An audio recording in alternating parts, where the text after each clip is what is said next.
오늘 설교 제목이 좀 이상하지요? 네.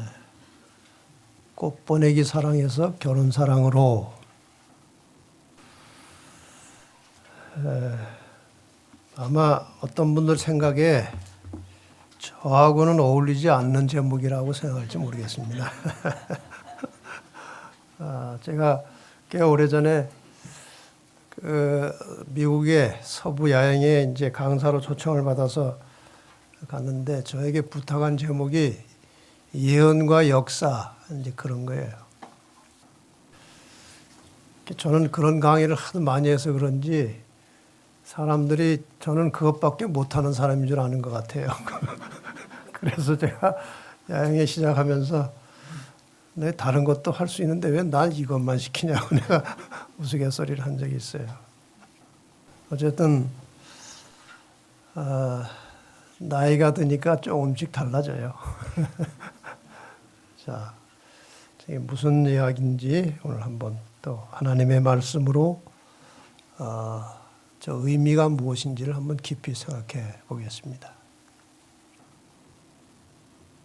우리가 잘 아는 이사야 49장 15절의 말씀을 보시면 여인이 어찌 그 젖먹는 자식을 잊겠으며 자기 태에서 난 아들을 긍휼히 여기지 않겠느냐. 그들은 그 여인들은 혹시 그 자식을 잊을지라도 나는 하나님께서는 너를 잊지 아니할 것이라. 어머니가 자식을 사랑하는 것보다 하나님이 나를, 우리를, 사람을 사랑하시는 사랑이 더 크다는 것이죠. 어떤 한 남자가 한 여자를 사랑하게 되었습니다. 그런데 그 여자는 그 사실을 모릅니다. 이 남자가 이제 혼자 마음에 들어서 사랑을 하게 되었어요. 이 남자가 어떻게 그 여자의 주소를 알아가지고 꽃을 보내기 시작했습니다. 꽃. 자주 그 여자 집에 이 남자가 꽃을 보냈어요. 근데 그 사랑을 하는데 꽃만 보내는 것으로 다 됩니까? 꽃만 계속 보낸다고 사랑이 되는 것입니까? 그래서 얼마의 기간이 지난 다음에 편지를 쓰기 시작했습니다. 애절한 사연이 담긴, 사랑의 사연이 담긴 편지를 그 여자에게 보내기 시작했습니다. 많게는 한 주일에 2-3통씩 보냈습니다. 편지를 열심히 보냈어요. 근데 편지만 가지고 됩니까? 보고 싶은 거예요. 그래서 어떻게 사정해가지고 첫 번 만남이 이루어졌고 처음에 만나고 나니까 이제 됐답니까? 또 보고 싶어집니까? 또 보고 싶어지는 것입니다. 또 만나고 또 만나고 그렇게 만나다 보니까 또 무슨 생각이 들어요? 같이 살고 싶은 거예요. 헤어지기가 싫은 거예요. 살고 싶어졌어요.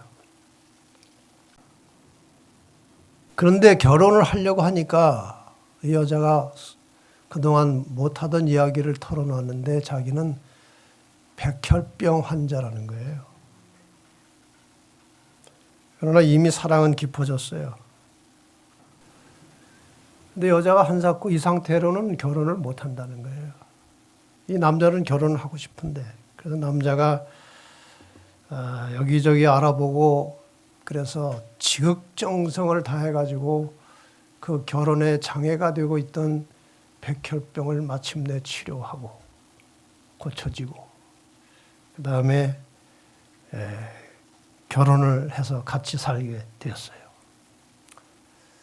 이게 오늘의 스토리예요.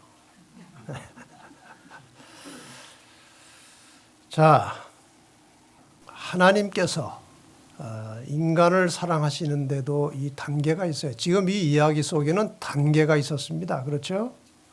꽃보내기 사랑으로 시작했어요. 그 다음에 편지 사랑했죠. 그 다음에 만나기 사랑했습니다. 그 다음에 장애물을 극복하는 사랑을 했어요.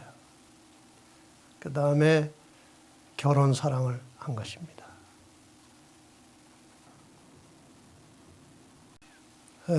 하나님의 꽃보내기 사랑. 하나님께서는 인간을 창조하기 전에 먼저 꽃을 보내셨어요. 많은 것들을 만들어 주셨습니다. 그 중에 인간들에게 가장 기쁨을 주는 하나님의 창조물 중에 하나는 꽃이에요. 하나님이 그 지으신 모든 것을 보시니 보시기에 심히 좋았더라. 그 속에는 사람까지 포함되어 있는 거죠. 정류의 계단 책에 보면은 꽃들은 잡초 속에서 피어나고 장미는 가시 사이에서 피어난다. 피어나는 꽃봉오리에 돋아나는 풀잎들은 하나님은 사랑이시라고 말한다. 예쁜 새들이 행복하게 부르는 노랫소리는 하나님은 우리의 아버지라고 지적인다. 아름다운 꽃들은 향기를 풍기면서 하나님의 자비하신 돌보심을 찬양한다. 저게 다 하나님께서 인간들에게 주신 선물이에요. 사람에게 보라고 주신 선물들이에요. 숲속의 키 큰 푸른 나무들은 하나님께서 당신의 자녀들을 행복하게 해주시기를 원하신다는 사실을 우리에게 깨닫게 해준다. 우리가 천연계를 유심히 관찰하고 천연교 속에 숨겨진 하나님의 섭리와 사랑을 깊이 명상하면 하나님을 더욱 가까이 깨달을 수가 있어요. 어떤 사람이 말했습니다. 천연계 속에 들어가서 하나님의 사랑과 섭리와 손길을 깨닫지 못하면 그것은 아직 하나님을 모르는 것이다. 그랬어요.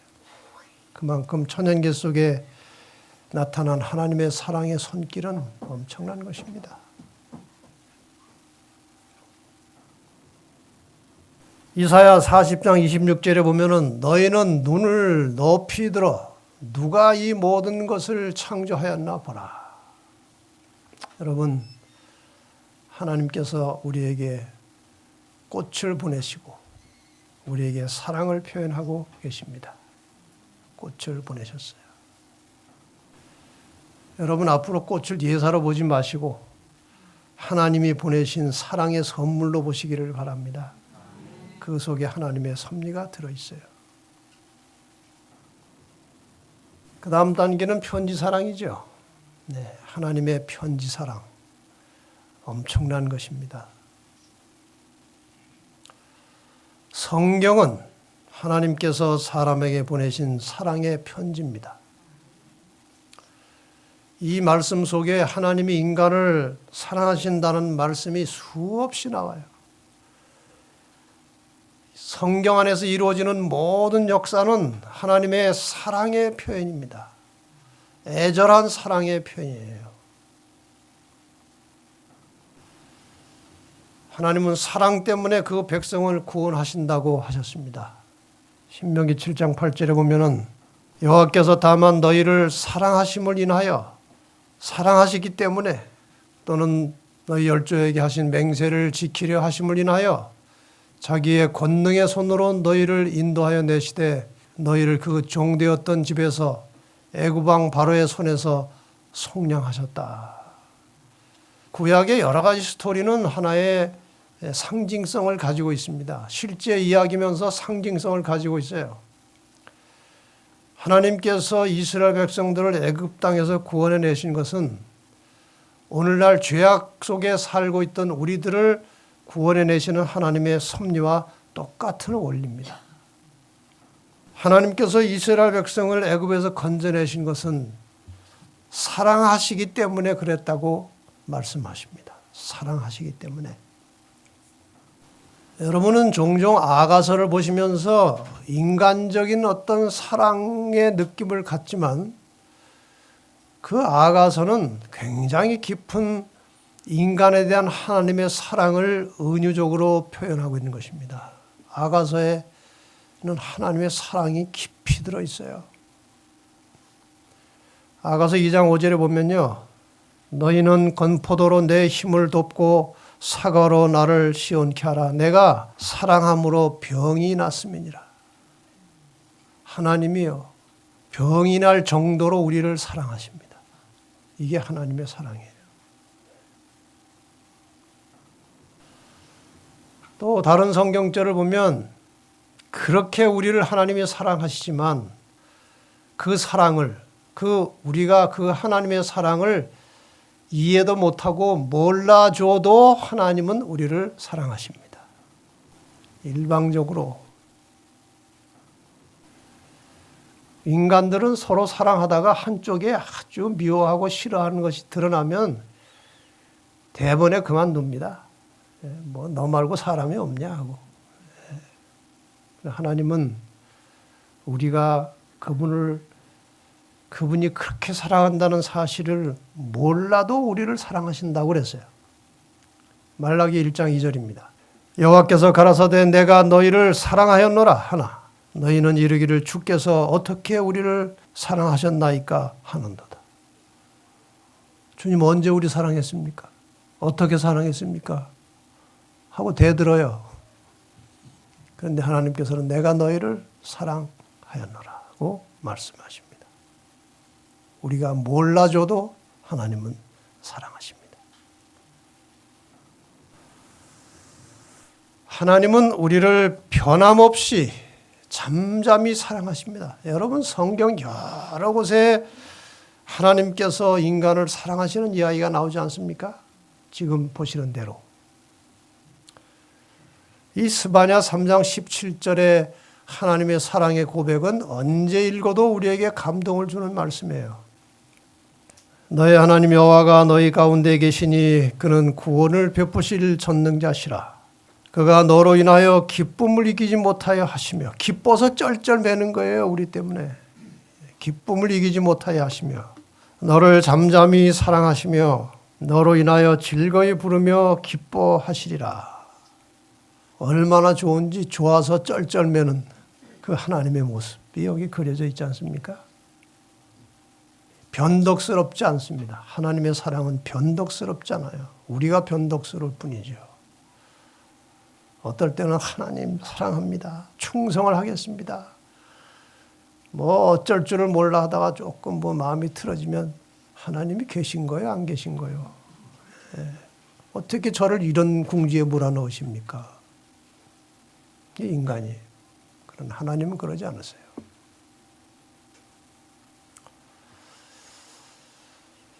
서두에 읽은 말씀처럼 하나님은 어머니가 자식을 사랑하는 것보다 우리를 더 사랑하십니다. 자식에 대한 어머니의 사랑은 인간에 대한 하나님의 사랑의 하나의 그냥 비유일 뿐이고 그 깊은 사랑은 온전히 우리가 표현할 수가 없는 것입니다. 그러나 다시 한번 이 말씀을 보십시다. 여인이 어찌 그 젖먹는 자식을 잊겠으며 자기 태에서 난 아들을 긍휼히 여기지 않겠느냐. 그들은 혹시 잊을지라도 나는 너를 잊지 아니할 것이라. 어머니가 자식 잊어버릴 때가 있어요, 없어요? 많아요. 애기 옆에 두고 친구하고 열심히 얘기할 때 보면요.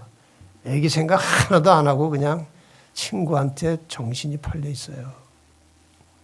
제가 그전에 한번 말씀드렸지만 저희 집사람도 이 애기를 얼마나 애지중지하는지요. 제가 어디 나갔다가 들어와서 애기 좀 안으려고 하면 노타치. 손을 씻고 오라는 거예요. 그렇게 애지중지하지만 어느 날 제가 어디 볼 일이 있어서 아주 늦은 밤에 늦게 들어오면 이제 자고 있어요, 둘 다. 자고 있을 때 보면 애가 어떻게 되는지 못 봐요. 잊을지라도 사람은 아이를 사랑하지만 잊어버릴 때가 있어요. 하나님은 졸지 아니하시고 주무시지 아니하시고 우리를 살피고 계신다는 그 말씀이에요. 나는 너를 잊지 아니할 것이라. 여기 어머니의 사랑이 무엇인지 좀 감동의 이야기가 하나 있습니다. 1961년에 영국의 수상은 데이비드 로이드 조지라는 분이었습니다. 이 사람은 1차 세계대전의 전쟁을 영국이 승리하도록 이끈 전쟁의 영웅입니다. 잘 알려지지 않지만 굉장히 유명한 영국의 수상이었어요. 1865년에 한 어머니가 어린 아이를 안고 영국의 사우스 웨일즈라는 언덕길을 올라가고 있었습니다. 근데 갑자기 눈보라가 몰아치면서 무서운 추위가 몰아닥쳤어요. 그 다음날 그 길에서 몸에 옷을 걸쳐 입지 않은 옷을 입지 않은 어머니가 그 추운 날 얼어 죽은 시체로 발견이 되었습니다. 근데 그 품속에 안고 있던 어린 아기는 살아 있었습니다. 이유는 여러분이 짐작하시겠죠? 아이가 얼어 죽지 않도록 어머니는 자기의 옷을 하나씩 벗어서 아이에게 입혔어요. 나중에는 옷을 다 벗어서 아이를 다 감쌌어요. 아이는 살았고 어머니는 죽었습니다. 얼어 죽었습니다. 이 아이는 그 어머니의 사랑과 죽음의 이야기를 듣고 그것을 기억하면서 성실하게 열심히 살아서 훌륭한 인물로 성장한 다음에 영국의 수상이 되었어요. 어머니의 사랑이 이렇게 숭고하고 위대한 것이에요. 그러나 하나님은 우리를 더 많이 사랑하십니다. 우리가 그것이 느껴지도록 기도하시기를 바랍니다. 하나님은 나를 살리기 위해서 독생자 예수 그리스도를 죽음에 내어주기까지 나를 사랑하십니다. 나를 살려내기 위해서 아들을 내어주셨어요. 죽기까지 내어주셨어요. 그래서 이 말씀이 그렇게 유명한 거 아닙니까? 이런 배경을 좀 생각하시고 다시 한번 그 유명한 요한복음 3장 16절의 말씀을 같이 한번 읽겠습니다. 시작. 하나님이 세상을 이처럼 사랑하사 독생자를 주셨으니 이는 저를 믿는 자마다 멸망치 않고 영생을 얻게 하려 하심이니라. 이거를 그냥 줄줄 외우지 말고 깊이 생각하고 읽으시기를 바랍니다. 우리를 살게 하시기 위해서 독생자를 내어주셨다는 것입니다. 편지 사랑을 넘어서 그 다음에는 만나기 사랑, 만나야 됩니다.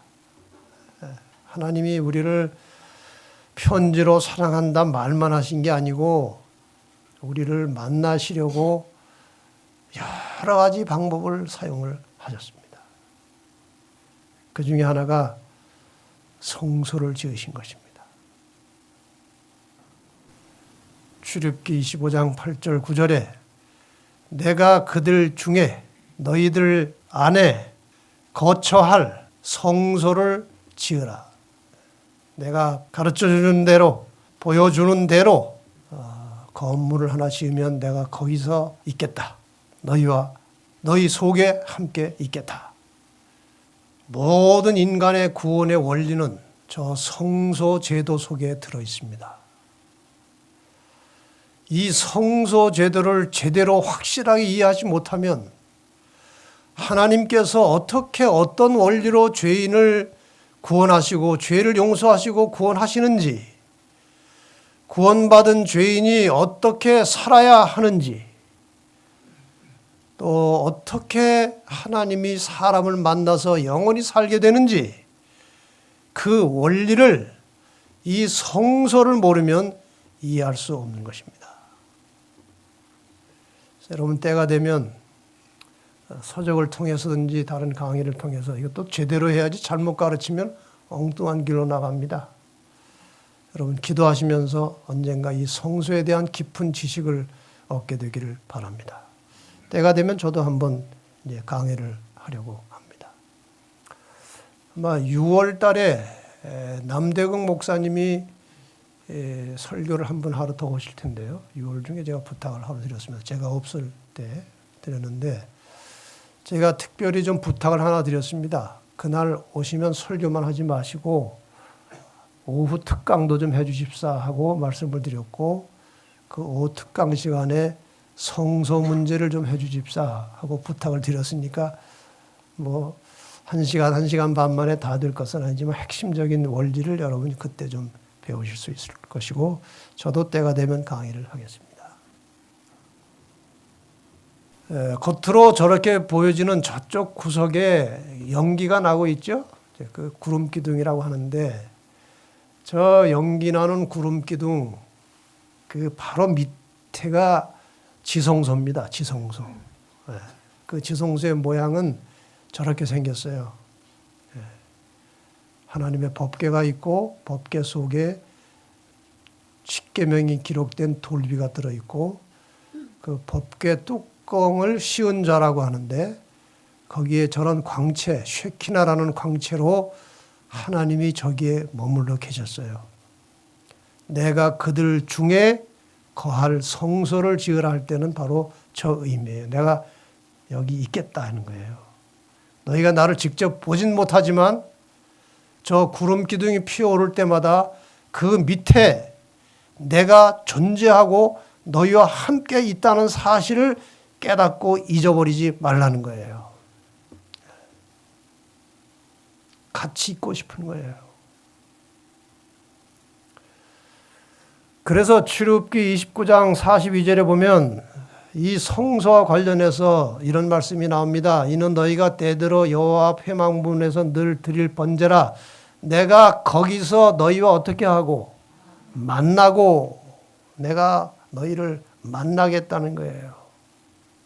출애굽기 30장 6절에도 그 단을 증거궤 위 속죄소 곧 맞은편 곧 증거궤 앞에 있는 장 밖에 두라. 그 속죄소가 바로 그 지성소 뚜껑 위가 속죄소예요. 내가 너희를 만날 곳이며 거기 하나님이 존재하셨기 때문에 내가 거기서 너희를 만나겠다. 왜 직접 만날 수가 없습니까? 죄 때문에 그래요.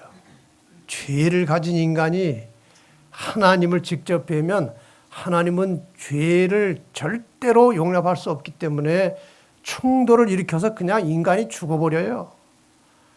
그래서 저런 방법을 통해서라도 하나님이 사람 속에 사람 중에 계시겠다고 하셨는데 갑갑한 거예요. 직접 보고 싶은 거예요. 그렇지 않겠습니까? 그래서 아기로 변신을 해서 오신 거예요. 그래서 때가 참에 이 때가 참에는 뭐 여러 가지 의미가 있겠습니다만은 그냥 역사적으로 때가 참에라는 의미도 있겠지만 정서적으로 보면은 참다 못해서 못 견뎌서 보러 오신 겁니다. 때가 참에 하나님이 그 아들을 보내사 여자에게서 나게 하셨다고 말씀하셨는데 이 의미를 보시면 처녀가 잉태해 아들을 낳을 것인데 그 이름을 임마누엘이라 하리라 하셨으니 이를 번역한즉 하나님이 우리와 함께 계시다. 하나님이 우리를 만나셨다 그 말이에요. 만남의 사랑이 이루어진 거 아닙니까? 만남의 사랑. 만났어요.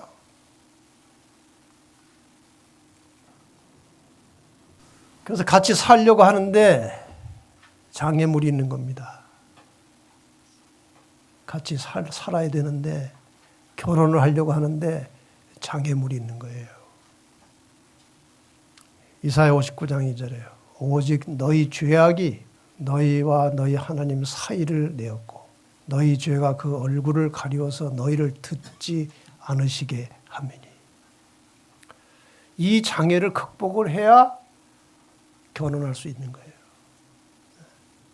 여러분 지난 안식일에 조 장로님 오후 강의를 통해서 이 혼인에 대해서 아주 깊이 있는 공부를 하셨을 것입니다. 여러분 그런 공부는 어디서 쉽게 할 수 있는 공부가 아니에요.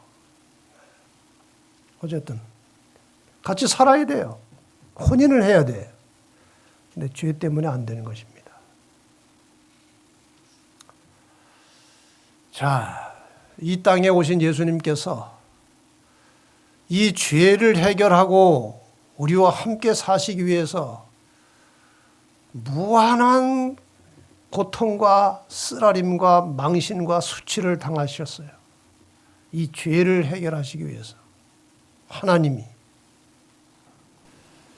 이사야 53장의 말씀은 처음부터 끝까지 우리에게 깊은 감동을 주는 말씀이에요.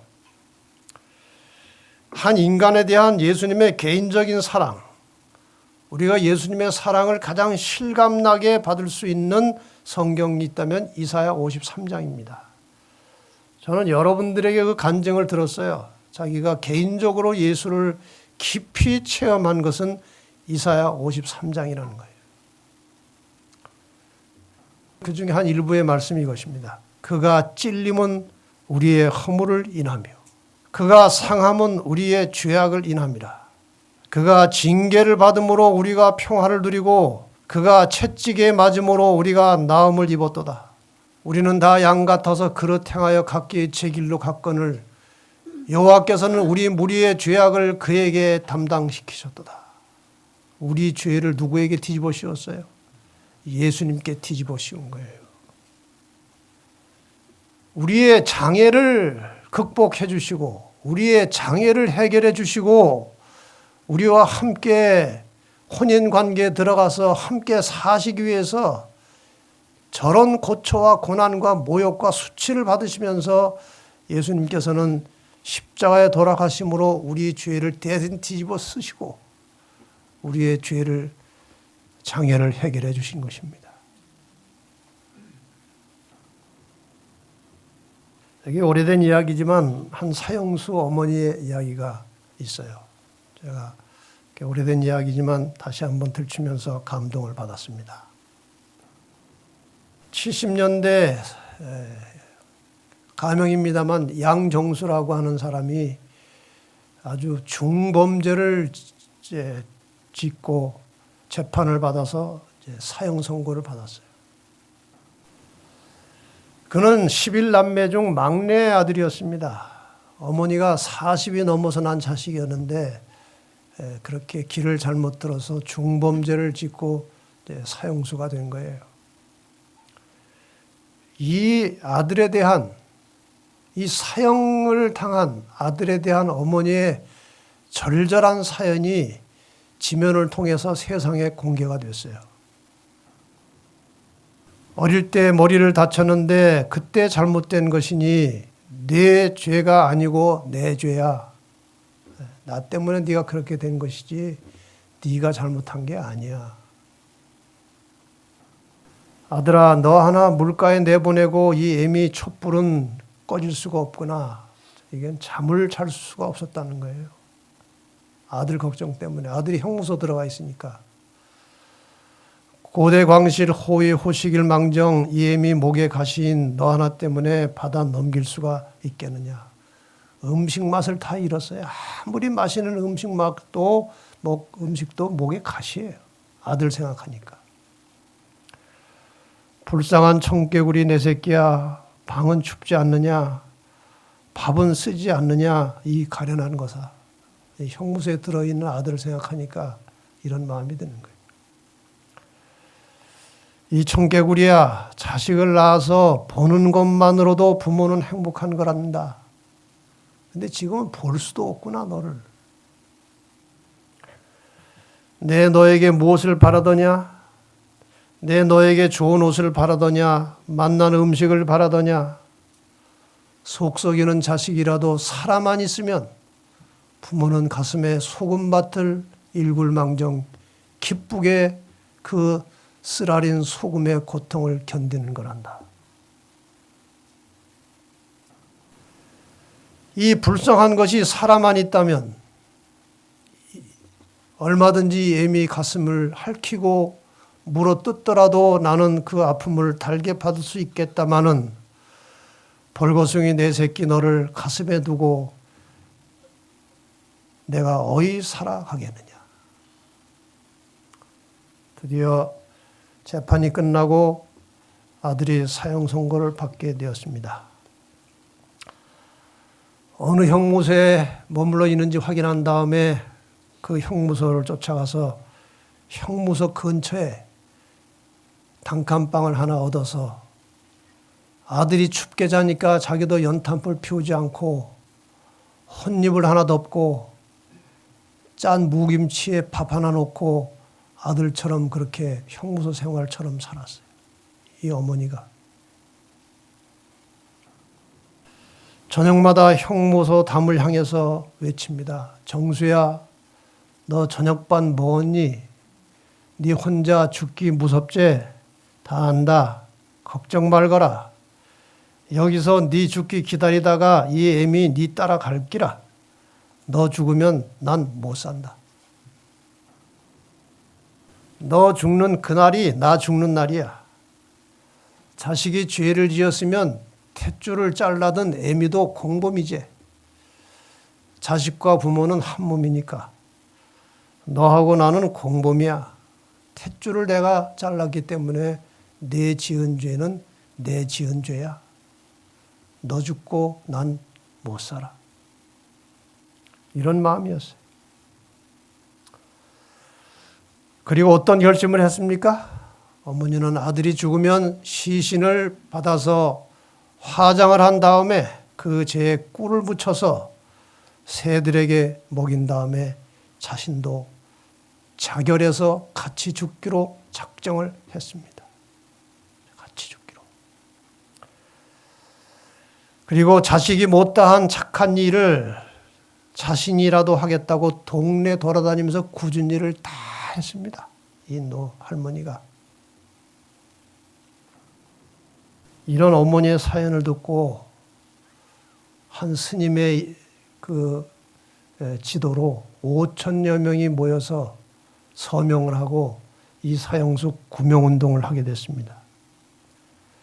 5천 명의 명단을 들고 법무부 장관을 찾아가서 이 어머니의 사정을 호소했어요. 이런 상황이라고.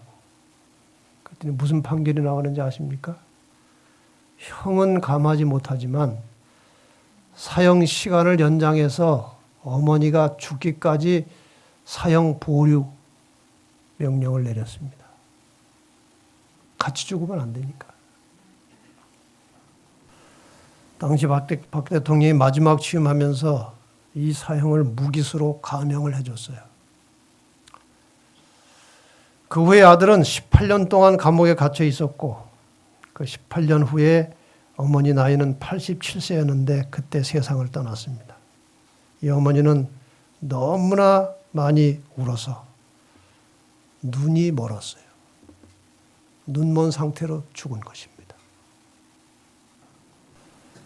마지막 눈먼 상태로 면회를 갔습니다. 손으로 창살을 통해서 손을 집어넣고 얼굴을 만졌습니다.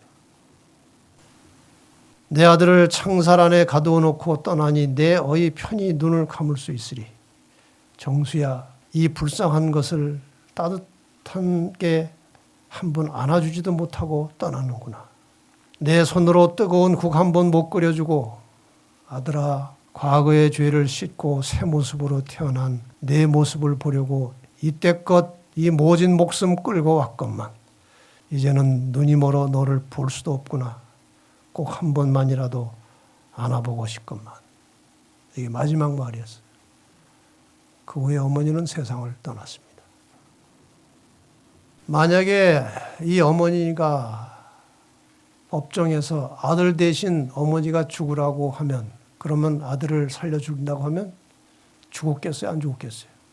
죽고도 남지요. 이런 마음이에요. 그런데 로마서 5장 8절에 보면은 우리가 아직 죄인 되었을 때 그리스도께서 우리를 위하여 죽으심으로 하나님께서 우리에 대한 자기의 사랑을 확증하셨느니라. 이게 하나님의 사랑이라는 거예요. 사랑은 죽음보다 강한 것. 우리가 이 말을 잘 알고 있습니다. 사랑은 죽음보다 강한 것이에요. 근데 저는 아까 그 어머니의 이야기 대목 가운데 이 대목이 상당히 제 마음에 남아 있었어요. 과거의 죄를 씻고 새 모습으로 태어난 내 모습을 보려고 이때껏 이 모진 목숨을 끌고 왔건만 그 모습을 못 봤다는 것입니다. 저는 이 말을 어떻게 좀 적용을 해봤는가 하면요.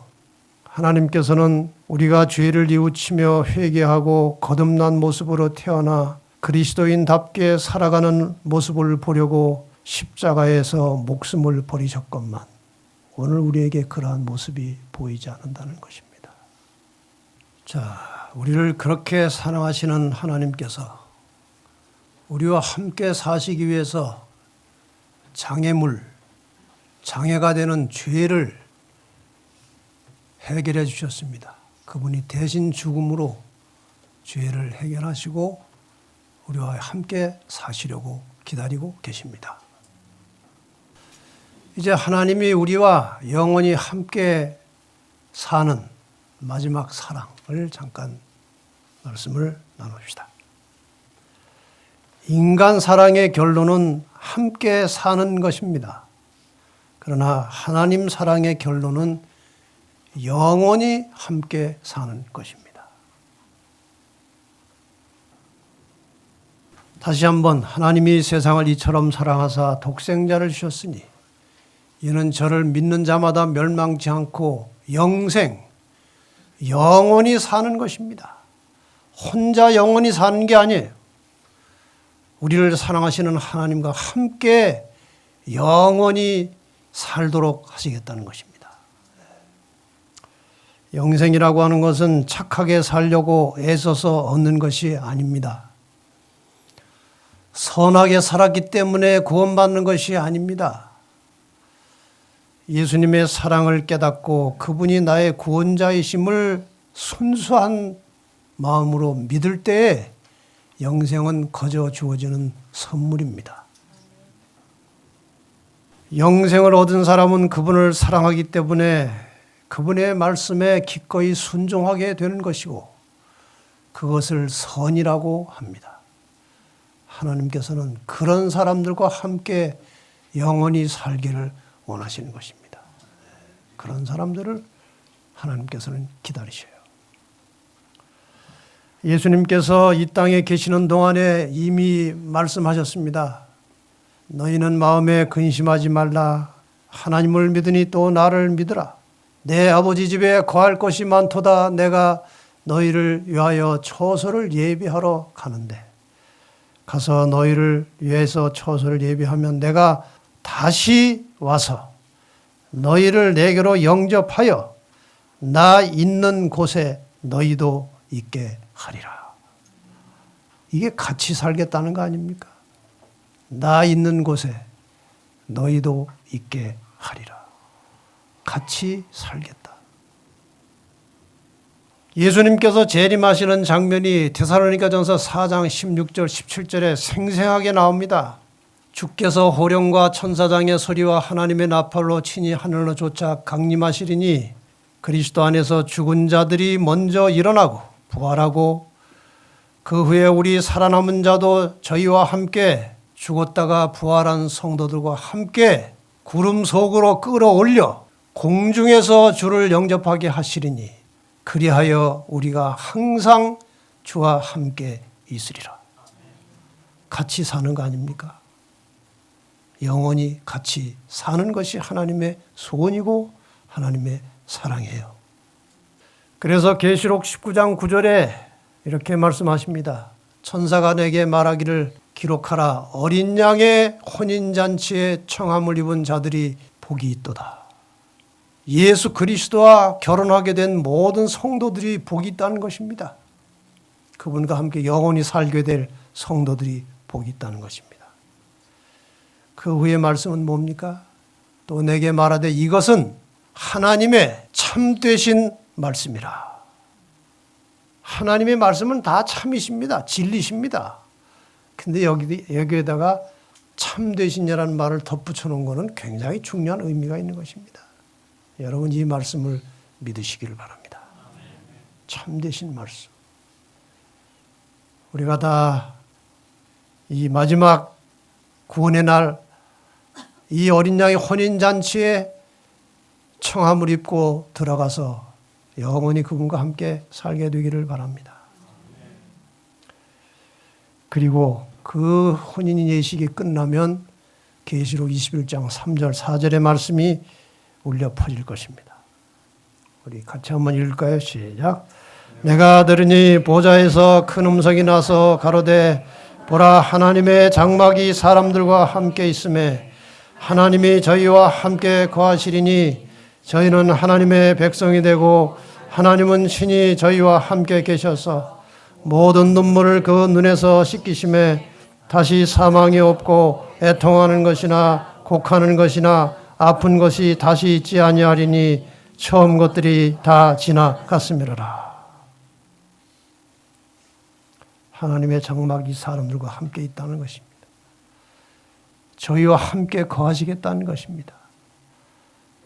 이게 마지막 함께 사는 결혼 사랑이에요. 결혼 사랑.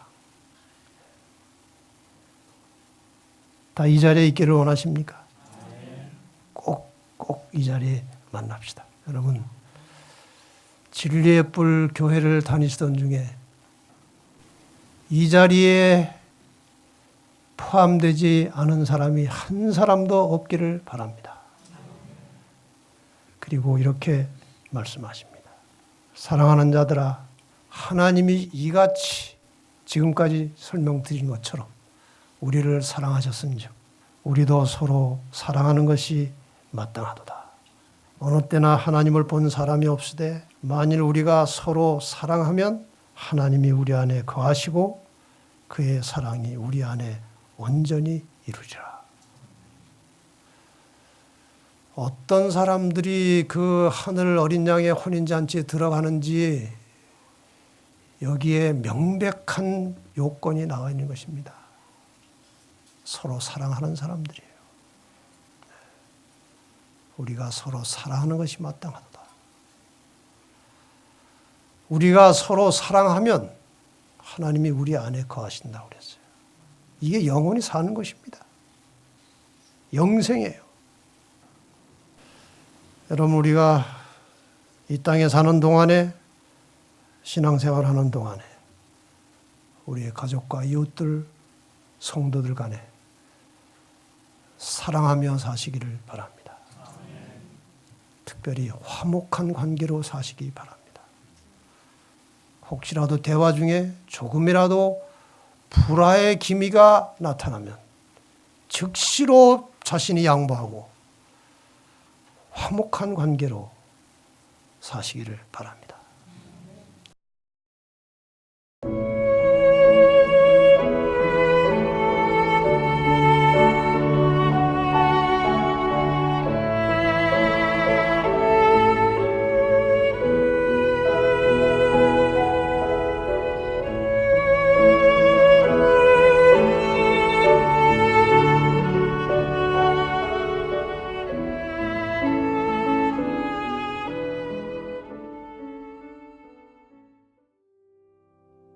채널7은 진실하고 정직한 마음으로 성경의 진리를 찾고 있는 소수의 기독교인들을 위한 유튜브 방송입니다.